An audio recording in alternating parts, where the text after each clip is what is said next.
Hello and welcome to Manhwa Times, where we dive into the world of Manhwa. We are discussing today the King of Dead Souls, so without a further ado, let's start the video. The Manhwa begins off by presenting us to the world of the dead. Necropia. It is void of a single follow of life, however a fantastic castle stands upright in these fruitless lands. The soul castle of Necropia contains things that cannot be comprehended, unending brilliant columns, wonderful decorations and wall paintings. The marble corridor sprawls out underneath the complicatedly created great figures and the image of supreme control, the ace of it all, the outright ruler of Necropia passing. Ruler Karnak, he who risen above all and controlled passing itself, at long last realized, after a century, that people were not made to control things, such as passing. In his human days, Karnak had been the mongrel child of a fallen respectable family. He misplaced his mother youthful and confronted weight from the other nobles and developed as it were to believe himself, reinforcing his body to pick up regard.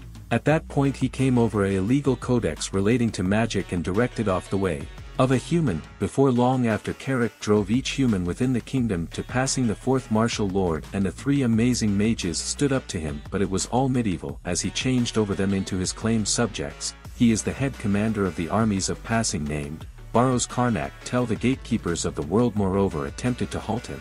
Daydream world vindicators, but when he turned the ultimate remaining gatekeeper of the world winged serpent head, Gradiria, into his subject, he changed over his possessed tissue into the extreme relative Azra, and the most grounded passing ruler to ever exist was born. We listen him saying, he thought it was all his and he'd at last be able to appreciate it, but it has been 70, a long time since at that point, and he ponders what he can do with a body that's only made of bones, which, he doesn't need this futile act to proceed. He says that he misses the warm breeze exterior and the warmth of other people. Indeed, burrowing straight into his possessed substance, like gouging out his eyes, would be superior than this purged life that he is satisfying presently. But there's still trust, since he encompasses a range for something indeed bigger. The strides of a few nights can be listened as a man welcomes Karak's him that arrangements are prepared, and Baros inquires in the event that it's at last time. Karnak giggles, saying yes.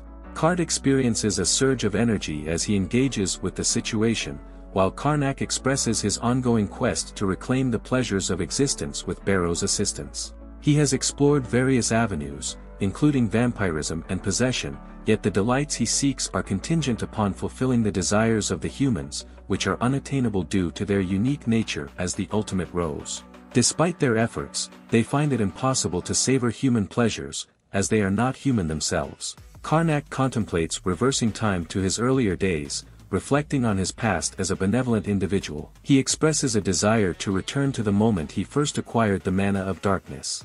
Baro questions the implications of failure, wondering if it would result in their existence ceasing. Karnak, undeterred, asserts that he harbors no regrets, laughing as he declares it is a matter of all or nothing. As they both connect with their stone tablet, Karnak begins to reminisce about his human life. Gradually, he opens his eyes to see a blonde-haired man urging him to awaken. Karnak acknowledges that he has not heard this voice in an eternity. Baro inquires if this indicates that Karnak is now awake, to which Karnak responds that the face before him is familiar, asking Baro if it is indeed him. Baro confirms this, noting that it has been some time since they last met, and comments on how Karnak's once slender visage resembles his former self. Karnak, still lacking a sense of self-worth, rises from the ground, asserting that if they have arrived at the correct moment, it should coincide with the time he first obtained the mana of darkness. He gazes at a table, affirming its significance, recognizing it as the inception of his journey into the realm of magic,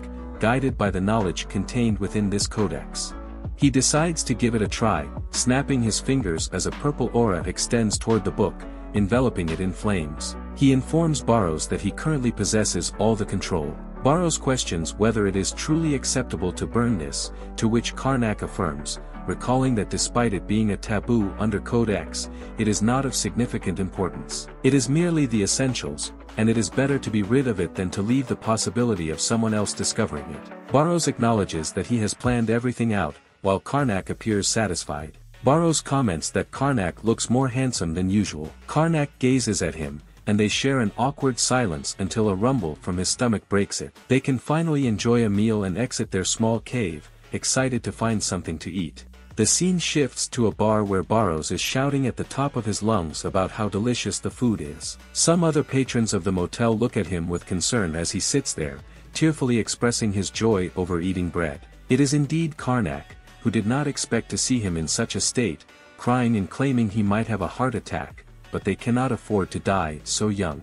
Cart remarks that risking their lives was worth it, as the food tastes incredible. Karnak, also in tears, empathizes but reminds him to be cautious about how much he consumes, as money does not simply appear from nowhere. At a nearby table, the server places a whole roasted chicken down, and they instinctively turn, astonished by how appetizing it looks. Karnak contemplates attacking everyone at the table for their food, but Cart stops him, pointing out that they would likely be overpowered given their current condition. Karnak concedes that he is probably right. Cart then mentions that being impoverished might be a sin, and as he opens their bag of money, he is taken aback, telling Karnak that there is a problem. Karnak asks what is wrong, and Barrows explains that their time travel has affected things. Barrows agrees, noting that it is improbable they would possess such a significant amount of cash. Karnak begins to reflect on where things went awry, recalling that his family, the Gerd family, had been in dire financial straits. His grandfather, aristocrat Grade, had initiated several businesses using the estate as collateral, all of which failed, leaving debts for his father, aristocrat Cut. Unfortunately, his father was unable to manage the ever-increasing debts, and his stepmother's 2 children were ineffectual, contributing nothing to the family. As the illegitimate child born into this deteriorating situation, he faced disdain and mistreatment from his relatives, struggling to survive each day. This leads him to question the source of the newfound wealth, pondering whether their time travel spelled malfunction. Dump Cart expresses uncertainty, asking what a swordsman is supposed to know. Karnak scratches his head, suggesting they may not have returned to the past, yet he finds it peculiar that many aspects align with his memories. Barrows then proposes that this means they can enjoy chicken, which shifts the group's mood. Karnak insists there is no reason to hold back, while Dump Cart suggests they should at least order one. Karnak counters, asserting they should order one for each of them, leading them to request 2 whole chickens. Later that evening, Barrows has indulged excessively, now resembling a pig, and discusses the prospect of entering a food coma. Karnak remarks that the sheets seem to be calling his name, while Dump Cart expresses annoyance at having to witness this again, noting that the family remains unchanged. Karnak reassures him that they will be fine as long as they appease him, but he acknowledges the oddity of the situation. Barrows concurs, stating that there are several peculiarities, including the horse, and inquires if he noticed how strange the stablemaster was acting. Cart expresses that they will determine their situation once they reach their domestic destination, as they are almost there. Karnak gazes at his family's estate, feeling a wave of nostalgia since it has been a considerable time since he last saw it. Meanwhile, Barrows appears quite irritated. It is revealed that Barrows was also a vagrant, having endured a difficult life. His guardians were despicable individuals who abandoned him in the middle of the night during his childhood. Karnak discovered him starving and alone on the streets and took him in. His father permitted this arrangement, acknowledging that even if Barrows was an illegitimate child, the family needed to maintain their reputation, thus allowing him to serve as a servant.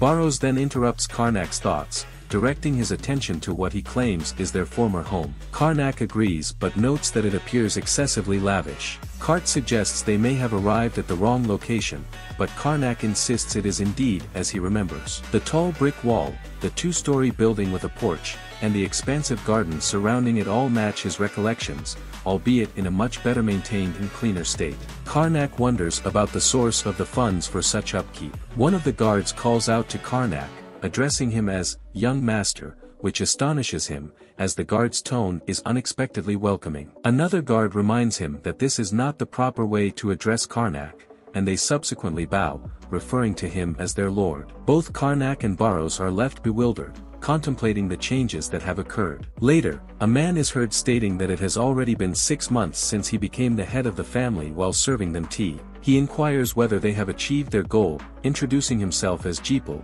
the head butler. Karnak is left confused by the mention of a goal. Hope you enjoyed the video, then don't forget to like, subscribe and share the video. Thanks for watching, see you in the next video. Till that time, take care.